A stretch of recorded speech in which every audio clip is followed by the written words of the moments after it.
beachfront to the mansions, Miami Beach is known for its luxurious lifestyle, but behind the glitz, police say criminals are driving off with millions in high-end cars until detectives up their game. Our Hannah Yashivi takes us inside these sophisticated schemes and shows us how Miami Beach PD is cracking down on this wave of luxury car thefts.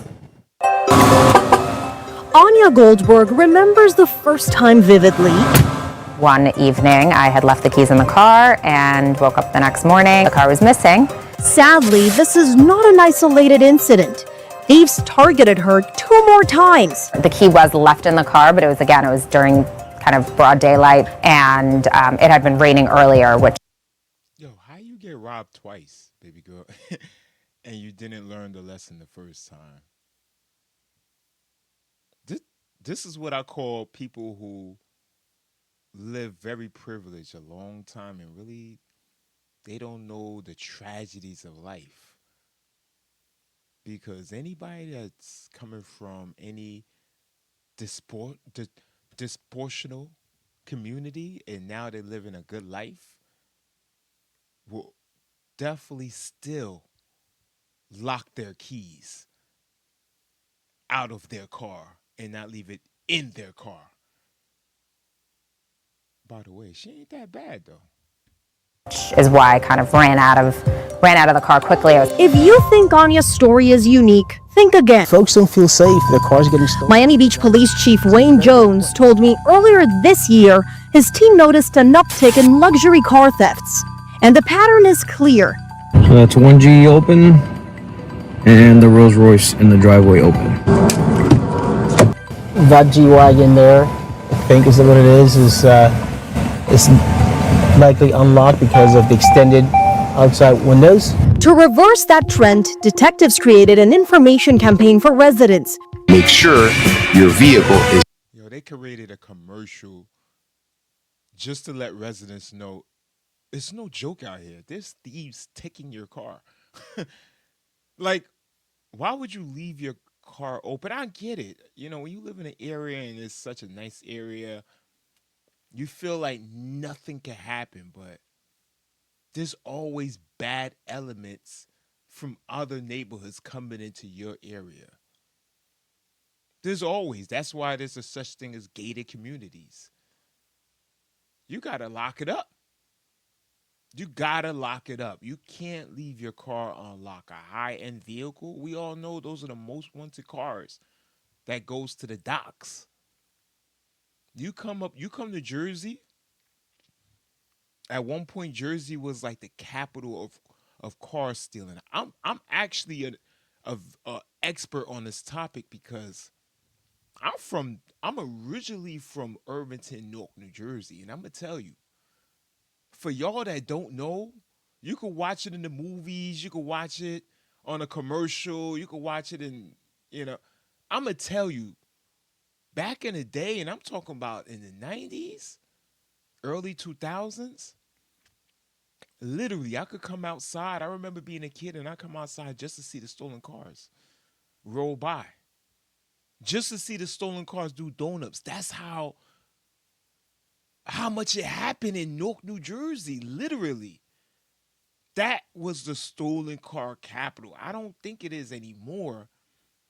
But it was chaos when it came to cars. It was so bad they had to make a movie about it, New Jersey Drive. That's how bad it was. You come to Newark in a high-end car, you better, especially back in those days, you better wish on a lucky star you didn't have somebody that came and was gutsy enough to carjack you. Broad daylight. Locked at all times. With social media posts, videos mimicking how these thefts happen, signs throughout the city, and even talking to residents one-on-one. Yes, they are ripping GPSs out of these vehicles. They are re-binning these vehicles and then they're putting them on container ships and then shipping them overseas. Police call it an extremely well-organized and complex criminal ring. Many of the folks stealing cars are juvenile. The mastermind behind these operations, they understand that juveniles simply get a slap on the wrist. Exclusive body-worn camera video shows just one of those teenage arrests. This young boy grabbed at 3 in the morning after detectives say he was getting ready to race away with the car when cops saw him. Hey, how old are you? You're like 14? No, you're not. We have determined in some cases Did y'all hear him say 14? He said 14. It's 3 in the morning. He has a book bag on. Why your mother is not looking in your room and seeing if you're in bed? Wait, isn't your mother supposed to get up in the middle of the night and go to the bathroom to urinate and then say, let me see what my son is doing in his room. Let me see if he's asleep or reading a book. Or your son is outside stealing cars 3 in the morning and he's 14. I think you should be locked up, ma'am. And I say ma'am because I doubt this boy have a father in his life. There's no way. No way. I don't care what y'all say in those comments. There's no way. these kids are coming with shopping lists, the type of car, year that they want to steal, knowing that at some point they will find that car unlocked with a key fob in it. But behind these kids are adult puppeteers. You can see these two guys at the top who police say organized the shipping of cars and sent out their main runners. The chief said, You see that? Look at that. What do y'all see? What do y'all see here? What do y'all see here? I'm not saying nothing. I'm keeping my mouth shut. I've been kicked off of YouTube too many times. I'm tired of it. I'm not saying nothing. Y'all tell me what y'all see. What is it? Two young black boys, huh? Being used again.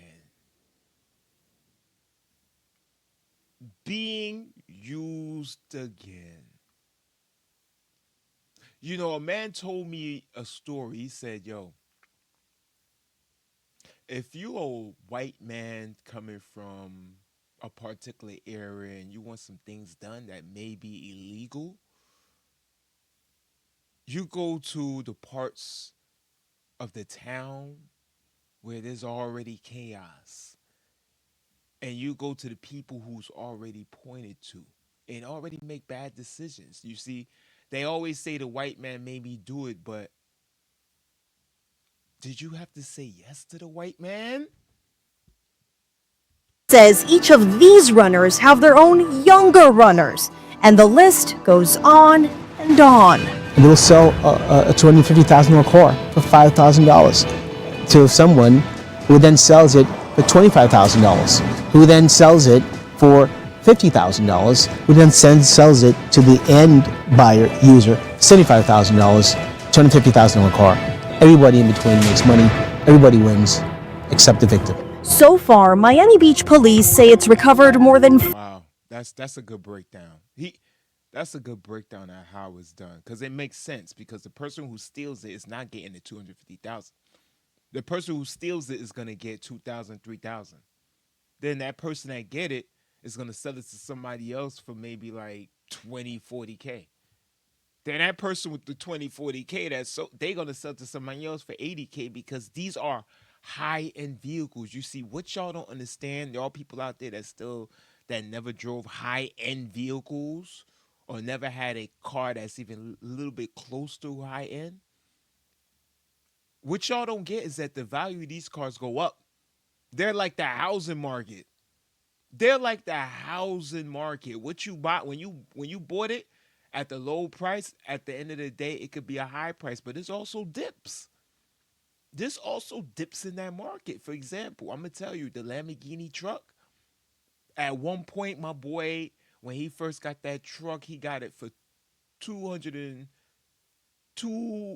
$250,000, right? There was a point where the car was worth over $600 something thousand. He sold it and made a humongous profit, and then he went to go buy a humongous house with the money. $5 million worth of exotic vehicles and have arrested 27 suspects. It takes planning, it takes coordination. But the chief says the real solution starts with car owners themselves. Almost 100% of cars that have been stolen in recent Yo, I'm not gonna lie. This officer right here, he's wearing his uniform very, very well. Like, I'm looking at the collar, even this whole uniform is well fit. It's like they measured it on him. months is a direct result of people leaving their key fobs in the car. It's kind of disheartening that you can't make an accident like that because you might get your car stolen. Once that car gets shipped away from this backyard, how difficult is it to get it back? Impossible. The chief tells me that Once the car hits international waters, you basically could kiss that car goodbye. It's international water. Once it goes on the harbor ship and it's in a container, there is somebody that's the name, he's probably going to be named Ching Chong. Ching Chong is going to have a brand new Benzo because you want to leave your key fob in your car on the dash in the United States of America when you know there's nothing but a whole bunch of liberal chaos and liberal laws that causes these teens to run wild. And I'm very shocked that it's actually Florida. But you know what? Miami's a little different, you know?